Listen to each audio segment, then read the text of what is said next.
This was one of those cases where we are assembling big cumulative cases from a lot of little pieces that don't seem like much. Well, what is this? You'll hear people say, I just don't see it, Jim. I don't see the evidence for it. And so I said, no, if we can make this visual, this will be powerful for a jury.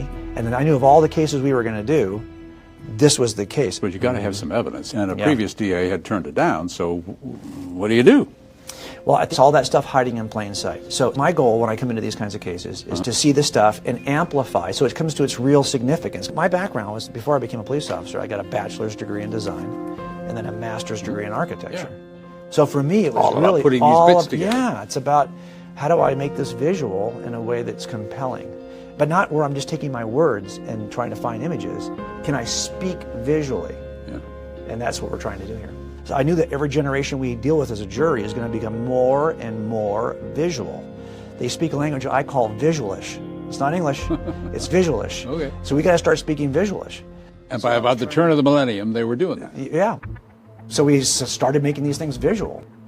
I had to actually create a document that had each visual image next to the notes for what he's supposed to say.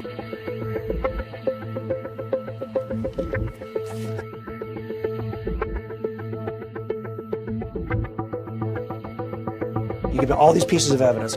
So give me the 18 reasons why we think he was there to kill his wife. Now, once I make the list, I can look at it and say, okay, now visually, I see now how this comes together, and we can puzzle it visually. But now they can see it.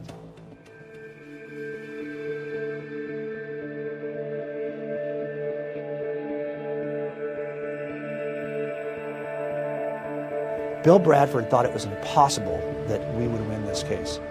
This is why he's been stewing. It's because he thought he was going to win and he hates to lose. He just happened to meet an attorney who also hates to lose. And so in the end, we know who was right on this, and justice was served.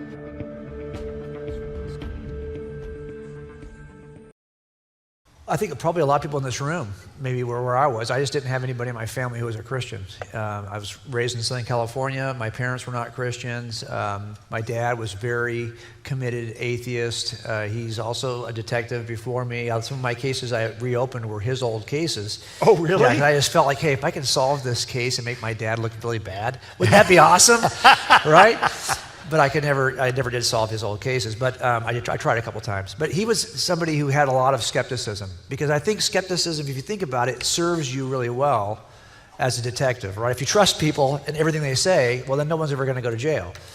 But if you start thinking, I wonder if he's lying to me about that, well, then the whole thing starts. So I think that kind of skepticism was part of my family. And then also I was really sarcastic about the few Christians I knew. So I had like friends who were in law enforcement they would tell you they're Christians, and they'd actually try to talk to you about their faith. But if you asked them, well, why is this true? Or why do you think you can trust the Bible? Or, just simple questions, they had really no answer for me. And these are people who were very committed to evidence in every part of their professional life, but when it came to their spiritual life, they didn't think that was even necessary. And I thought, well, I'm sorry, I can't just turn off the way I think to get over here in this box with you guys. And then the other Christians that we met were people we took to jail. And they would say, I remember taking a guy to jail after we watched him do a bank robbery. And I was on a surveillance team. I've got him in my car. He's handcuffed now. We're going back to the station, and he's telling me about his conversion story. And I thought to myself, really? So I've got to be one of these two groups in order to call myself a Christian? And I don't need either one of those. So I just stayed away from it. Okay? Because there's only two ways to make a case, right? You can make a case with direct evidence or with indirect evidence. Sometimes you can use a combination of both. But direct evidence is one kind of thing. It's eyewitness testimony. So if you don't have somebody who saw the crime and can say, I saw him do it, you don't have a direct evidence case. You've got an indirect evidence case. You got to make it some other way. And indirect evidence is also called circumstantial evidence. And most of you, when you hear that word circumstantial evidence, you're thinking to yourself, oh, that's just crummy. Because in our culture, we think it's just a circumstantial case. It's not very good. All they have is circumstance. That's like 80 to 85% of all criminal cases in America, folks, are made indirectly.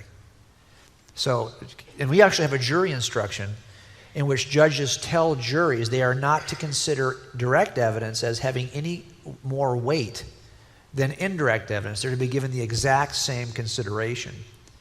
So I knew there were times when I would rather have an indirect case because witnesses lie all the time.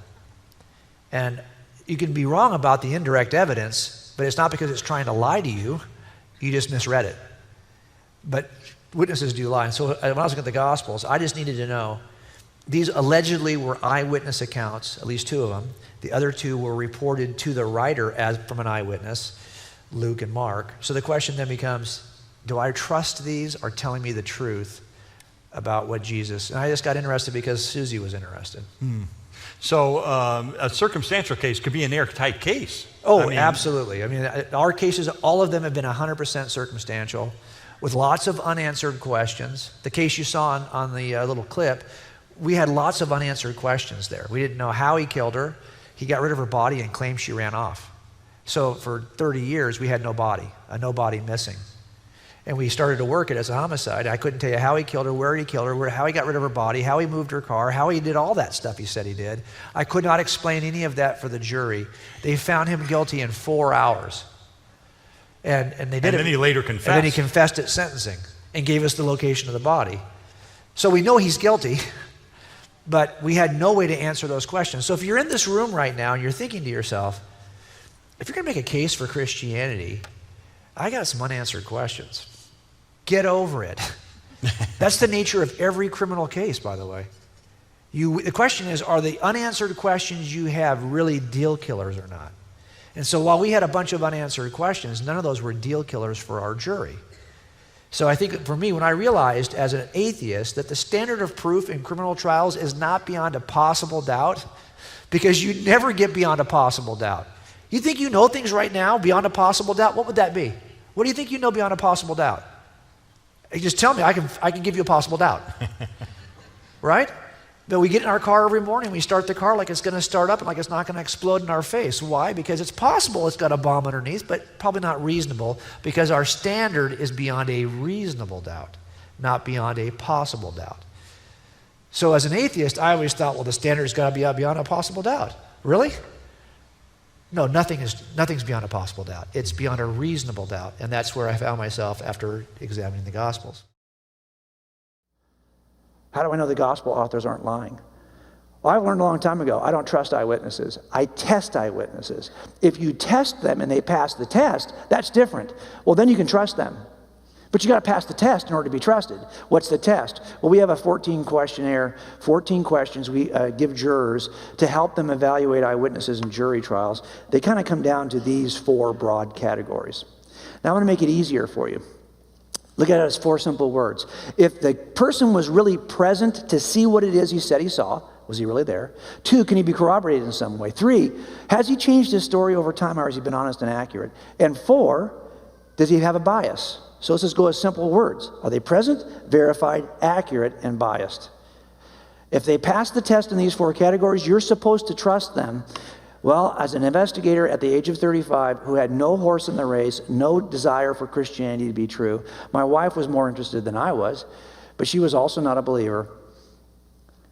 I decided to test the Gospel authors. Here's what I found. I'll do 3 of the 4 with you. You ready? And by the way, if I did all 4, we'd be here about 17 hours. So if you needed proof that there is a God, I just gave it to you. I could stay with you for 17 hours, but I'm not going to. Therefore, there is a God. Okay? In case you were wondering. Here's the first test. Were they really there? Here's a guy who was accused of being there at a murder, of actually killing a 10-year-old girl in 1972 on Thanksgiving Day while her parents were cooking dinner. Horrific crime. He was arrested. He confessed to all of it. It's about a 1,000-page transcript. I've read it cover to cover. It's pretty bad. It's everything he did to this poor girl, then how he killed her, then finally what he did with the body. And it is not a good read. None of it's true. He wasn't even there. But the officers, sadly, gave him just enough information in every question to let him craft a story that seemed plausible at first. And then as they gave him a little bit more, he shaped his story to fit what his expectations were. He is not a killer. He is no longer on the case. He's now passed away. This case is still open. You can't be the killer if you weren't there. He wasn't there. But you also can't be an eyewitness if you weren't there. And this is what I thought was the case with the Gospels. Look, you have this event called the ministry of Jesus. It's recorded in the Gospels. Now, we're a little bit off the screen, so just bear with me. And then you have a church council where allegedly people came together and said, well, which gospel accounts can we trust to put in the canon of Scripture? Really? There's 330 years between those two dates. That's a long time. If the Gospels were written late in history, over here somewhere, then you cannot trust them as eyewitness accounts. They weren't there. The eyewitnesses have been dead. By the way, if you want to lie about Jesus, let me tell you how you do it. You wait till everyone who knew Jesus is dead. Then you can say anything you want about Jesus. Who's going to know? If you're going to write it early, though, when people who knew Jesus were still alive, and in the region where he was living, then you got to, it's tougher, right? It's tougher to lie if you're going to write it early. So I needed to know, there are skeptics out there who are writing books, tons of books, and these are very well-read skeptics. I mean, these guys sell millions of books. Bart Ehrman is about as famous as any skeptic gets on biblical literature. And he's PhD trained as a biblical scholar at Princeton. He teaches the Bible department at University of North Carolina, Chapel Hill. Yet he's not a Christian. He's an atheist. He thinks this has been changed over time, and he thinks that this was written really late, that nobody who was actually alive wrote the Gospels. These are late stories. If people like this are right, then we got a problem because it can't even pass the first test. On the other hand, if they're written over here, or really if they're written over here, well, then we have good confidence to at least know they passed the first test. They could still be lies, but they're early lies, and those are harder to make. Make sense? So how do we know when it was written? It's actually written over here. I'm going to show you evidentially with some circumstantial evidence. You ready? There's a book by Luke called the Book of Acts, right? Luke was a witness during the Book of Acts. He was a friend of Paul. He even slips into first person in the Book of Acts when he's writing it. But he was not a witness to Jesus. He interviewed the witnesses who knew Jesus because he knew those people because they were hanging out in the Book of Acts together. Make sense? Nowhere in the Book of Acts does Luke ever mention the destruction of the temple in Jerusalem. Why? Why wouldn't he mention it? It happened in 70 AD, so it's still relatively early in history. You could mention it. After all, Jesus predicted it. You won't mention what he predicted. Why wouldn't you? It makes him look like he's an accurate predictor. Not only that, he doesn't mention the siege of Jerusalem that happened about a year or two before that. The entire city barricaded, blockaded by the Roman soldiers. They were so starving. They were starving the city, stopped all supplies coming in or going out. People tried to escape. They crucified them on the road out of Jerusalem. It was so bad that Josephus, the historian, the Jewish historian, says that as people came in, the Roman guards came in, they discovered that children had died and that some parents were eating their kids to stay alive. That's worth mentioning, yet it's missing from the Book of Acts. If you're writing a history of New York City and you don't put in the Twin Tower attack, someone's going to say, why would that be missing from your history of New York City? Not only that, Paul is still alive at the end of the book of Acts. We know when he dies in the 60s. Why not mention how he dies? He's an important guy. Peter, you don't mention how he dies. He's an important. James, the brother of Jesus, is probably the biggest leader in the early church. He is leading the council in Acts 15. No mention of his death. We know when he died in 61. Oh yeah, well, Luke, he mentions the death of Stephen. So what? Why would you mention the death of James in 44? The James, the brother of John, not the brother of Jesus. Luke mentions that death. Why would you mention these minor players but leave out the three most important players? Well, if this hasn't happened yet, you can't write about it. So let's test this. What if Acts is written before any of this happens? Let's put it just 1 year prior. I think it could be easily earlier, but I'm going to put it 1 year prior just to be conservative. Now let's test it. Luke wrote 2 books. Did you know that? This is not a trick question. What's the other book that Luke wrote? Students, what is it? They passed the test. All right, which one did he write first? Luke or Acts? Which one? Good job. Well taught. Very good. Luke, he writes first. We know that because he tells us that in the first verse of Acts. He said, hey, Theophilus, my former book, where I talk about everything that Jesus did and before he was ascended, that's the Gospel of Luke. Okay, got it. Now, I'll show you some evidence that I think will help us date Luke. I date Luke at 53. I'm going to show you why. At 63, we have a letter from Paul to Timothy. And in this letter, he says, Timothy, take care of your church leaders. They deserve to be compensated. I know this because my Bible tells me so. Oh, really? What is Paul using as a Bible as early as 63? He's going to tell you right now. The scripture says, he says, 2 verses he quotes, do not muzzle the ox while it's treading out the grain. That is from Deuteronomy. This verse, though, is not from the Old Testament. That verse, the worker deserves his wages, is a New Testament verse. He's using a verse from the Old Testament, a verse from the New Testament to make his case, but that means that the New Testament has to be available to him. He is quoting the Gospel of Luke. Now, I said 53. This is at 63. Here's why. Another letter he wrote to the church in Corinth, trying to remind them how to properly do the Lord's Supper. He planted this church probably 2 years earlier. By this time, they're already doing the Lord's Supper wrong. They're getting drunk before the Lord's Supper. He says, hey, time out. Go back to the way I taught you. I didn't teach you that way. And he reminds them of the way he taught them earlier. And he uses one passage about the Lord's Supper to do it. It's the only passage in all of Scripture that sounds anything like that, because he is once again quoting from the Gospel of Luke, a much larger piece of Luke. But that means you've got to have Luke available to quote from it. And he's saying, I taught you this 2 years earlier. How early is Luke? Early. Let's go to the first verse of Luke. He's talking to Theophilus here. He wrote both books to Theophilus. At one time, these 2 manuscripts were together, Luke, Acts. He says, therefore, since I myself, remember, he's not an eyewitness in Gospel of Luke. He's an eyewitness in the book of Acts. But he's speaking to the eyewitnesses for the Gospel of Luke. And he says, therefore, since I myself have carefully investigated everything from the beginning, it seemed good also to me to write an orderly account for you, most excellent Theophilus, so that you may know the certainty of the things you have been taught. Now, cops, we pin on optional words. Words you could have chosen not to use. And I always start with my daughters. This drives my daughters crazy, okay? I'll say, hey, because my daughter Mia, she's going to be the best cop of all of us. She'll be the best cop. She's right now in the Marine Corps, stationed in St. Louis, right? Leonard Wood, just south of St. Louis. And she's an MP. So I guarantee you she'll be the best cop. You know why? Because she's a great liar. Oh my gosh. I tell her all the time, you will spot a lie coming. You know why? Because you could have told that lie. Seriously, she's a great liar. I always laugh about it now because she's out of the house, right? But I'm telling you, when she was with me, I was doing nuts. And I used to say, dude, before you say anything, remember, I'm going to hold every word you say against you. Go ahead. And she'd say, well, I said, oh, hang on. Remember also, I'm going to hold every word you could have chosen to use but chose not to use. I'm going to hold those words against you too. Now go ahead. She just confesses at that point, right? Because what's the point? You can't get it, if you're going to judge every word. That's what we do in this thing called forensic statement analysis. We're judging these optional words. They're typically adjectives and adverbs. Let me tell you why that works in Scripture. Looking at this verse, there are some optional words. Here's the first one. He says, I'm going to carefully investigate this. Really? Well, how else would you investigate it? Do I want a sloppy investigation? Why do you think you need to tell me this is carefully investigated? Sometimes when you see a don't park sign, it's because people have been parking there. So you put a don't park here. That just tells me people have been parking there.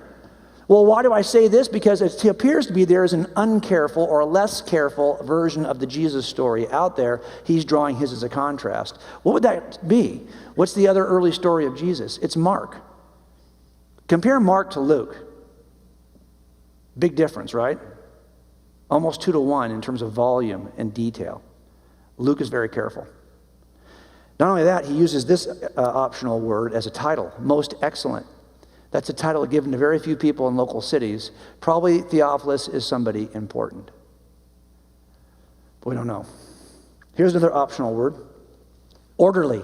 It means correct chronological order. Why in the world would you have to tell me that your history of Jesus is in the right historical order? Isn't that what histories are? So why is he saying that? Well, if there's another early history of Jesus that's not in the right order, there is. It's called the Gospel of Mark. Have you ever compared Mark to Luke? The events don't line up in the same order. Well, why is that? Because Papias, a bishop in the first century, said that Mark wrote his account at the feet of Peter as Peter was teaching in Rome. Peter often taught in themes, not in chronological order.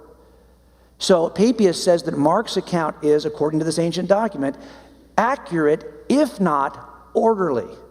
He uses the exact same Greek word. So Papias says that Mark's is not orderly.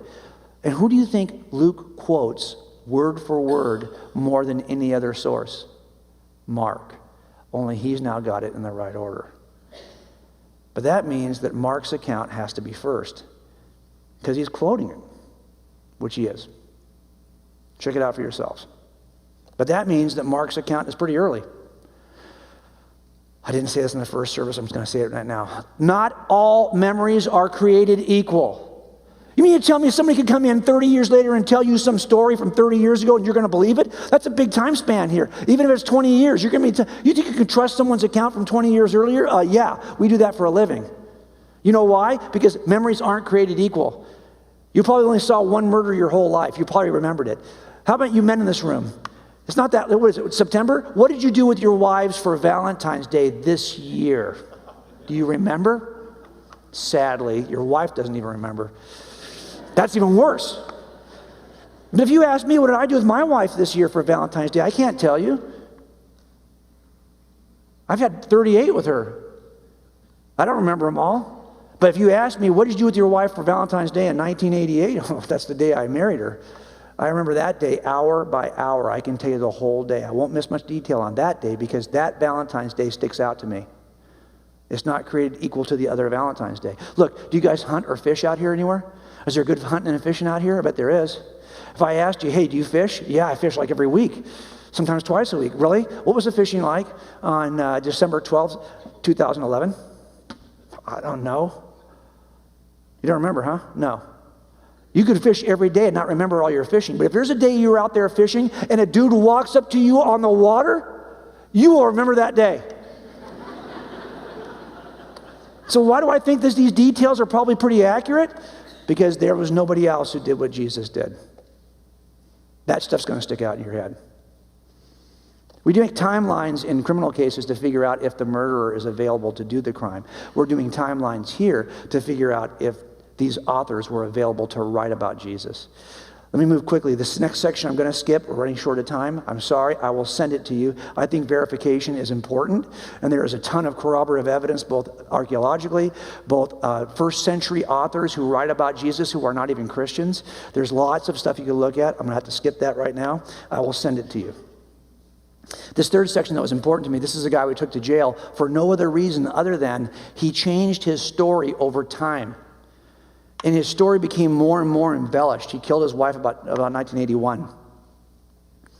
If you change your story over time, there's a good chance you're lying to me. And that was my suspicion about the Gospels.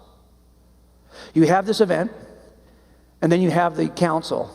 I don't care how early it's written. How do I know that what I wrote is what made it into our Bible?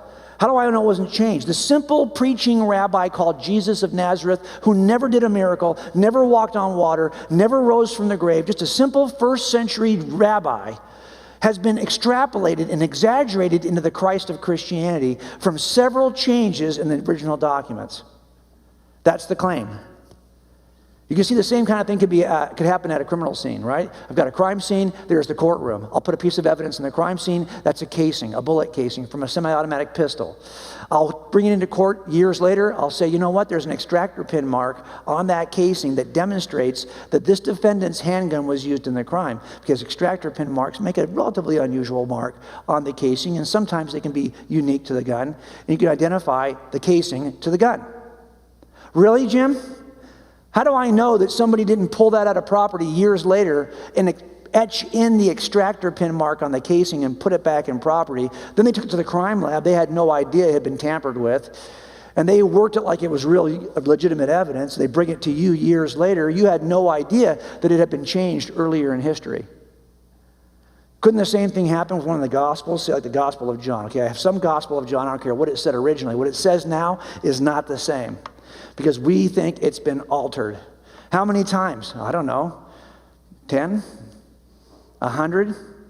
1,000? 10,000 times? It's got 300 years to be changed. By the time it finally gets into the council, these people are no more aware of the changes than you were. Do you see the problem here? Here's how we solve it. We ask this question. Hey, back in the day, was there an officer who was at the crime scene who saw that casing? Yeah. Did you take a picture of it? Like a Polaroid? You guys know what a Polaroid is? Okay, Polaroid test. Ready? Here we go. You guys know Fuji makes Polaroids now, right? Fuji cameras. Got it. This is how they look now. There it is. Wait. It develops right in front of your eyes. You've seen that one, right? Have you guys seen this one? Yeah, if you touch it, it'll mess it up. Now, who knows that camera? Who actually used that camera? Raise your hand. Less people. Older people. How about this? Yeah, they used to have a cover. Raise your hand if you used that one. How about this one? We used to put the solution on the Polaroid. Yeah. How many of you guys knew that one and used that one? Raise your hand. Keep your hands up. Let me see them. A few people we should be praying for. These are the walking dead, okay? Seriously. These people could stroke out before the end of this service, so we'll be praying for you. Because you people are old. That was not nice. All right. So then he's going to take that poll. He's probably also going to write a report, a supplemental report, all right, where he's going to describe, hopefully, the extractor pin mark. I should be able to see it, hopefully, on the Polaroid. He's going to give it to another officer, a detective probably. Back in those days, my dad would take what he would call an investigative supplemental, because it would take weeks to get the 35 millimeter back. So he would take another Polaroid he could show to witnesses. And he would write his own report describing what he received. He'd take it to the crime lab. They would take pictures. They would write a report about what they received. I finally pick it up. I write a report. Now I've got report after report after report. Picture after picture after picture to see if this casing is changing over the years. Pardon me. And every one of these people is like a link in the chain from the past to the present. That's why we call this the chain of custody. There's a chain of custody for the New Testament, too. You want to see it? Here's the crime scene. Here's the courtroom. First officer at the crime scene is a guy named John. He takes a picture of Jesus, writes a supplemental report. It's called the Gospel of John. But how do I know what's in it? Well, who's the next officer he gave it to? He gave it to 3 of his personal students, Ignatius, Polycarp, and Papias. These 3 students of John wrote down what John taught them. But how do I know what they said? If you didn't have John's gospel, you could just ask these guys, what did John teach you about Jesus? Is he less miraculous? Was he really born of a virgin? Are all those things there in the beginning, or are those not there? Well, lucky for us, these guys became leaders in the local churches. And we now have the documents that they wrote to local congregations. They are very ancient documents. They're not in your Bible. So we have 7 letters from Ignatius in which he is describing what the eyewitnesses taught him, because he had access to the eyewitnesses. And Papias, unfortunately, lost all of that work, but we do have 1 letter from Polycarp. If you want to know what John was teaching about Jesus, you could just ask his students. Now, these guys had a student too. Ignatius and Polycarp had a student named Irenaeus, and he wrote a ton of stuff. And much of that survives. He even had a list of 24 New Testament books that he was using as his canon. Don't let anyone tell you the canon is invented at some church council. No. It's quoted immediately. I've shown you how many people quote different letters of Paul along the way, quote from the scripture. And it's listed hundreds of years before any church council. The canon is not created by a council. The canon is simply confirmed. It's been in use for hundreds of years. Irenaeus had a student. His name was Hippolytus. He got in some trouble. He died in custody. I cannot find a student of Hippolytus, so my chain of custody is a little short here, but that's okay. What matters most in the chain of custody are the first links, right? If it hasn't changed from the beginning, you're okay in the middle. But I do have 2 other chains of custody I can show you in 2 entirely different regions of the world. Remember, that chain of custody is going in one region of the world. That is going in Ephesus, in Asia Minor. This chain of custody from Paul to Tatian is in Rome. This chain of custody from Peter to Eusebius is in North Africa. What are they doing? They calling each other? Hey, what are you using down there? They Snapchatting each other? No. They're in different parts of the Roman Empire, and it turns out we have good data in all 3 regions. So if you lost all of your Bible, all of the Gospels, and all you had were the first officers in the chain of custody, here's what you would know about Jesus. He'd be what? Simpler? No. Everything you know about Jesus, from the virgin birth to all the miracles, to the ascension into heaven, to the seat at the right hand of the Father, all of that stuff is the first story, and it never changes. Finally, we look at whether this is biased. Is somebody lying to us about this? Are they motivated to lie? Are they so biased? Are they such a homer for Jesus that they're willing to say anything about him? Look, we have a bar in our city called the Crest. It's a biker bar. And if you go there on any Friday night, there's going to be a bar fight. I'm sure there was one there last night.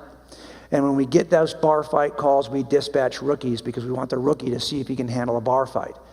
And also to see if the rookie can figure out who the liar is, because both of these guys are drunk and they want the other guy to go to jail. They claim the other guy started it. When that happens and you got two drunk guys at a bar fight, who goes to jail? Two drunk guys at a bar fight. That's right. Both of them go to jail. So it all comes down to learning what motivates people to lie. And there are only 3 reasons why anyone lies. They're the same 3 reasons why anyone commits a theft. The same 3 reasons why anyone commits a murder. The same 3 reasons why you have ever done anything you shouldn't do. Any sin you've ever committed, you only committed for one of these 3 reasons. Did you know that? And once you figure this out, you know how to kind of protect yourself from sin as much as possible, because you're never going to do that completely, of course. But I'm always looking for these 3 things, the 3 motives behind a murder. And they are simple. The first is just financial greed. People do lots of stupid things for money. And the second is kind of like it. It's sex. Relational or sexual lust. Usually more relational for women, usually more sexual for men. The third is more nuanced, and so I'm going to have to kind of explain it. It's the pursuit of power. If one gangster shoots another because he's been disrespected, what is that? Well, it's respect, authority. It's a subset of power. So things fall in this category a lot. Now, if you're suggesting that the disciples are lying about Jesus because they are biased, fine. That means they're motivated by one of these 3 things. So which is it? What is motivating the disciples? Is it their pursuit of all the cash? They were all died rich, right? No. They all died with an entire set of girlfriends, right? No. But you could argue, and many skeptics have, that they were motivated by the kind of a respect and authority that was given to them as leaders in a fledgling religious community. You know, Peter was Peter. Paul was Paul. Okay, so Paul, who wrote more New Testament scripture than anyone else, Paul, you're telling me, is not motivated by money. He's not motivated by sex. He's motivated by power. That's right. He wants to be respected by his religious community. Well, wait a minute. Paul was already respected by his religious community. He says he was of the highest of the high. He was respected so much as a Jewish authority that he could draw papers to have Christians executed. He's out doing that work, and then one day you think, oh, you know what? I'm going to hop out of this position I have here, of authority and power and respect. I'm going to hop in with these Christians. And I'm going to spend the next 25 years getting beat to death. Because someday I hope to return to a position of power, authority, and respect. Really? That's possible. But it's not reasonable. If you were a religious leader in the first century, you were kind of like this deer, if you were a Christian. That's a bummer of a birthmark, Hal. Christians had that thing on their forehead if you were a leader. You know what happened to these guys. You could end this story in the first century. You could end this mythology in the first century. Here's how you do it. You get the body of Jesus, you drag it around town. It's game over. No one becomes a Christian. Or you get one of these guys to recant. It wouldn't be that hard. We know that they were trying, but nobody ever recanted. Now, look, you could say, Jim, I'm willing to die for what I believe as a Christian. So what? That has no evidential power. There are a lot of people who are willing to die for what they don't know is a lie. But you're not one of these 12. These are the one set of guys that would know if it's a lie. That's very different. Your death has no evidential value as far as making the case for Christianity, in my view. But the death of these guys, without ever recanting, that has huge evidential value. They're in a different category. Make sense? And they didn't have anything to gain. I want to just end with this last objection that is offered sometimes. Jim, if you want me to trust anything about Jesus, it has to be written by a non-Christian. Well, there's a lot of stuff I've got a list. It's actually an article on our website that called Evidence for Jesus Outside the Bible. It is the most popular. It's about 350,000 views so far. It's the most popular article on our website. Just they want to see, is there any non-Christian sources for Jesus? But the idea that I have to have a non-Christian source for Jesus is stupid. That means you just don't trust the Christian source. Why don't you trust the Christian source? Look, if you're working robbery homicide, and there's no homicide today, you're going to work a robbery. I worked a lot of bank robberies. Here's a bank robbery. This picture was taken during a bank robbery. Now, it looks like it's just a regular transaction because he's already cleverly shown the gun and shown the demand note. So the teller knows this is a robbery. She's seen the gun and she's seen his note. So she is now giving him money, and from this point on, it looks pretty clever. You couldn't even tell it's a bank robbery, could you? Now, he's not that clever because when he walked in to do this robbery, he didn't look around very well, and behind the assistant manager's counter is a girl that he went to high school with. And she recognized him immediately. Now, she's thinking to herself, well, I'm going to say hello to him, and I'll wait until he finishes his transaction, then I'll say hello. But now she looks up, and her coworker has got a familiar look on her face, like she's seen it before. It is the look of, I'm being robbed. Push the alarm. I'm being robbed. Everyone's got an alarm button under their desk. And I can tell you that Kathy here, watching this, she is shocked that this guy she knew from high school is now doing a robbery. I know she is shocked because it says so right there. Now, she knew him for a long time, and he was very well respected in high school. And he was also the kind of person that if she'd make a list of all the kind of people who ever do a bank robbery, this guy would not even be on that list. That's why she's so shocked. But here he is. He's doing a bank robbery. I don't care what you knew about him. He's doing a bank robbery now. And she's known him for years. Do you think I should go interview her after the fact? Right? I mean, I could find her as a witness. I could say, Kathy, tell me what happened. No, I can't interview her now because she is convinced that Robert Smith is a bank robber. She's biased. She's biased. I mean, she thinks he's a bank robber. You might say she's a Robert Smithian. You can't trust Robert Smithians, people who think that Robert Smith is a bank robber. You can't trust them to tell you the truth about Robert Smith. Do you see how stupid this is? She is not convinced that Robert Smith is a bank robber based on some preconceived bias. She believes this because she saw it with her own eyes. That's a very different position to be in. I think she's very well qualified to be an eyewitness here and to testify in this case. How is she any different, though, than, say, someone like Matthew? You think Matthew is a friend of Jesus? He's not a friend of any of the disciples. He wasn't. You know, a lot of the disciples of Jesus were previously the disciples of John the Baptist. They had known each other for years. That's not true for Matthew. Matthew's a dude named Levi, who's a tax collector who comes into the game late. Jesus says, hey, come with me. 3 years of watching that stuff with Jesus, he's like, I'm in. I'm one of you guys now. He writes a gospel. If you're looking for the one written record of the person who was not a disciple, who wasn't expecting the Messiah, who was the skeptic, that's called the Gospel of Matthew. Now, we started off looking at this guy. We said, hey, can you trust what this guy's doing? Can you trust his story? Not really. We got good reason not to trust him. Now we're going to take that same approach, a cumulative, circumstantial approach, to whether or not we can trust what the Gospels say about Jesus. We build it on 4 legs. The first is it early enough to have actually been written by eyewitnesses and fact-checked by those who also know the truth? I think we've got good reason to believe this is an early document. That's a reasonable inference. Also, we didn't talk about any of the corroboration. I love that. That's that 17-hour class I teach at Biola. Sorry, I cannot cover that with you today. But I will send it to you. Third thing we cover is whether or not this has changed over time. I think we got good reason to believe it has not changed over time. Finally, there's the issue of whether or not they're lying based on a bias or based on a desire, a motive to lie. And I think there's good reason to reject that. Now, do you see what we just did? It's death by 1,000 paper cuts. That's why when people ask me, Jim, why are you a Christian? I typically say, well, you got 2 hours? Because it's going to take me 2 hours to tell you that. Because I can't make this case briefly. The way I couldn't make it, tell me why you think this guy killed his wife. Well, you got 2 hours? Here's my casebook. Dunk. We start going through that casebook together. That's what this requires. I can't do this on Twitter. I can't do this on Facebook. I don't even try to do it on Twitter and Facebook. You really want to know? Write to me. Call me. This is not a conversation we can have in 140 characters. Does that make sense? So when people ask me all the time, Jim, why are you a Christian? I typically say I'm not a Christian because it works for me, because it doesn't work for me.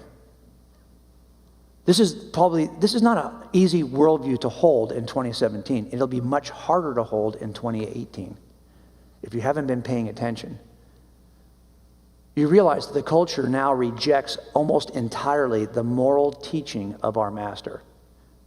You realize that, right? And make no mistake about it, if they reject the teaching of our master, they are rejecting our master. It's not going to be able to say, oh, I like Jesus, I just hate what he stood for. Think about it. Now, my wife and I were together for 18 years before either one of us became a Christian. We've been together about 20 since. If you ask Susie which 18 or 20 years was easier, she'll tell you the first. It's so easy to throw the dart against the wall and just draw the bullseye around wherever the dart lands. If you asked me back in those days, how's life going for you guys? Awesome. Well, how do I know? Because you just asked me. I'm the only final judge of how my life is right now. I think my life is great. That's the way life used to be for us. It wasn't about I was always putting us first. Me first. That was how most of us live. Think about it. As a cop, look, you called me to this to solve this problem, right? So you're going to listen to what I tell you. I'm not listening to what you tell me. I didn't call you. You called me. That is the attitude that most patrol officers have. I had it for years. No one was going to tell me how to do something. So I'm not a Christian because it works for me in that sense. I'm also not a Christian because I was raised in a Christian family, because I wasn't. I'm not a Christian because I was hoping for heaven or afraid of hell. Those things just don't animate me. They just don't. If Christianity taught that we're dead and we're in the dirt the next day, I'm okay with that. That's what I always thought anyway. I'm glad it's not the case, but I'm just saying that was not my motivation. And I'm not a Christian because I was trying to fix my screwed up life. We didn't have a bad life. We had a great life. I am a Christian because it is true. That's it. Pretty simple, huh? And if you ask me, I can tell you more than what my Mormon family can tell you about Mormonism, because you could not do this with Mormonism. I tried. I was hoping Mormonism was true, because I was an atheist wanting to be part of it. I wanted to know, what is the truth? Is it Mormonism or Christianity? It's not Mormonism. Now, I'm going to send you everything you need to make this case. Are you ready to write it down? You have to go to one place to get it. You can't type it in Google. It's a hidden page I have designed just for you guys to get these materials. I wish I had a slide. Somehow it's not in my set. I apologize. You ready? You're going to go to coldcasechristianity.com/resources. It's a hidden page. Cold Case Christianity, no hyphens, no spaces, coldcasechristianity.com/resources, plural, and you'll be able to download everything and keep it. Use it. I'll tell you what, don't download it unless you're going to use it. Talk is cheap. You know who said that? King Solomon said that. So that's a biblical notion. We got to stop talking about, someday I'm going to study that stuff. Someday I'm going to be equipped to do what Peter says in 1 Peter 3:15, to be able to give the hope for the reason I have. Today is that day. Let's pray.